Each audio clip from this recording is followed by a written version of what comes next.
Alright guys, welcome back to another video today on the Ghost Flash channel. Today's video guys will be another flip. So as you guys know from the previous flip that we just did, it was the trailer, and I'm filming this video before the trailer has already been sold, so I'm not too sure how much it sold for, but we're on to the next flip. Ladies and gentlemen, look at what we got here. We got another Temu PitBike or dirt bike, whatever you want to call it. I picked this frame up for $50 on Facebook Marketplace. I already ordered all the parts that I needed, and I got the old motor that I had, and I think that motor might actually work because I got it running yesterday, but I couldn't get it to idle obviously because I didn't have fuel attached to it. It was running on starting fluid. So I'm gonna try with that motor before I order a motor. That is the one in the Damien blue, but I don't know, I'm gonna see if I can get that going again and try to save myself some money on that. But the parts plus this that I already had ordered, I spent about $160 on the part. No, $157 was the price to spend on all the parts that I needed. So it was front brake, rear brake, but we'll see about doing the rear brake because I figured out that there was not even a bracket on here, so we'll see about doing that one. But I have front brake and rear brake cables, front brake and rear brake levers that are in anodized purple because you'll see why. And then I also ordered a fairing kit in black in case I want to paint it or just keep it black because the frame will be a different color. A seat as well. I got a throttle cable and two handles, whatever we want to call them, that do come with the carburetor, which I will not be using because I have a brand new carburetor from the last Temu engine. And I'm sure there's a couple other things that I'm missing. If there are some other things that I'm missing, I'll go ahead and pop a picture of all the parts that I did order on the screen in case I missed some things. But first things first, before the oh, that's what it was, the engine plate, because as you guys can see, somebody cut this one off. So when the engine plate comes in, I'm gonna need to weld that to this unless I can utilize these bolt points right here, but I'm just completely just going into it heads on knowing that I'm gonna have to weld it on. So I'm gonna go ahead and prep the entire frame and sand it down to bare metal because of having to weld it in because I want to paint it, and I think I'm gonna paint the frame purple is what I want to do. So I'm gonna go ahead and put the camera down, either put you guys on the tripod and time lapse me sanding it, or I'll just update you guys back when I'm done sanding the bike. And then once I'm done sanding it, I'm gonna go ahead and wait for the frame piece or the motor plate to come in so I can weld it. Once that's welded on, I'll prep that, primer the entire bike, that's why I got my paint rack in here, and then paint it obviously. And then hopefully by that point all the pieces will be here and I can start assembling the bike. The plan is when this thing is all said and done, I'm gonna post it for about 600. So I posted this one for 5 or for 6 also, and I got like probably 30-40 different hits, 15 different people trying to come in the same day to buy 500. So pretty confident we'll be able to make a solid flip. I guess we're in the bike about 200 and some change or so, so it'll be about, I would say, double profit if we can sell for at least 400 bucks, but we'll see. But before I go ahead and start disassembling the bike, let me go ahead and give you guys a walkthrough. We got the front tire, brake, all that assembly, forks and whatnot. It does have a VIN label, it says it's from China, which is kind of interesting because my Temu bike's not a VIN label. As you guys saw, the cut freaking frame. Pegs seem pretty good. It's missing just about literally everything. It's got handlebars, kind of cool, whatever.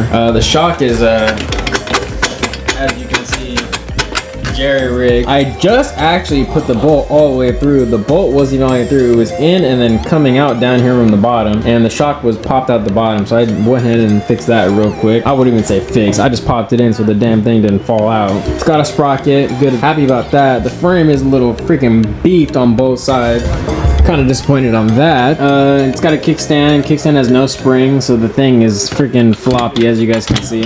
But yeah, that is the bike, ladies and gentlemen. So I just got it mostly sanded. I'm gonna go ahead and get it pressure washed real quick and then let it dry overnight and then continue sanding again tomorrow after I disassemble everything off the frame, like the front forks, bars, wheels, and the rear part of the frame and all that good stuff. Busted out my new Harbor Freight freaking power washer that I just got today. Gotta put that to the good use. I'm about to put you guys up right about here and get you guys going, or get you guys going. You guys can watch me get going on cleaning this frame.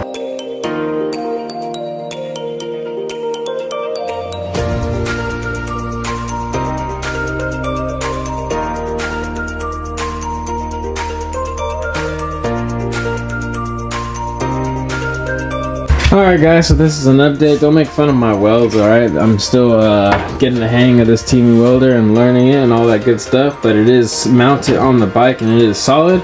So we are good to go. I'm gonna go ahead and do a couple more tacks underneath once I flip it over on both sides. And I just got the fuel tank mounted on the OEM mounted location right there. And I just made a bracket right here that I bent in my vise over there that I just got. And yeah, so now we're on to doing the seat. I have this little L bracket that I found right here. I put some hardware in it and it lines up perfectly right here. So I think I'm gonna go ahead and weld this on right here. Right now it just has like little 10mm bolts in there, but I'm going to change it to rib nuts so that way you can go ahead and remove the seat from right here on the back, because obviously you're not gonna be able to access the 10 mils on this side. Or I'll weld those in place and then just use the 10mm nuts. But yeah, that's how that's gonna end up. And then once that's done, the seat's mounted and this is mounted. This is all the main stuff that I needed to figure out if I needed to make hardware for to mount on the bike, besides the rear brake, which I already showed you guys that we're probably gonna be skipping. But yeah, don't question me on that one. I'm gonna go ahead and verify with all the other parts that I got that I don't have to make any more brackets, weld anything else on the bike. And if I don't, we're gonna go ahead and finish it off with sanding it, because I believe I already sanded it with what was it? What's over here? What's over here? With 120, yes. And then we're gonna go ahead and finish with 180, and then it'll be prepped for paint. So yeah, I'm gonna go ahead and you guys, I either put you guys on the tripod or I will just update you guys once I am further along in the process. We'll come back in a second for an update.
Alright, ladies and gentlemen, so the bike is already done with being primed, and I actually just finished sanding it with 180. So it is now ready for paint, ladies and gentlemen. I only did about two and a half inch coats, so during the sanding process, not all of the primer, or some of the primer did come off, but that is okay, guys. That is definitely okay. I work at a body shop, guys. We do this all the time. That is completely fine. So we're gonna go ahead and throw you guys up on the tripod, and I'm gonna go ahead and begin laying the first coat of paint, ladies and gentlemen.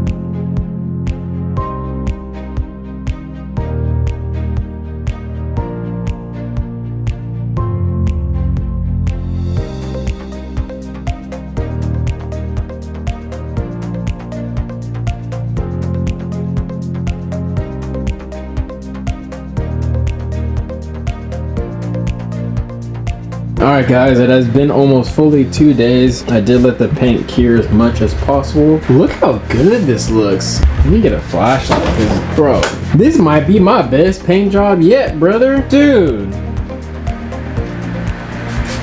There's no runs, there's no freaking peels, there's no nothing. Like, bro, I'm not gonna glaze myself or nothing, bro, but I low-key, bro, I low-key hit with this one. Comment down below what you guys think.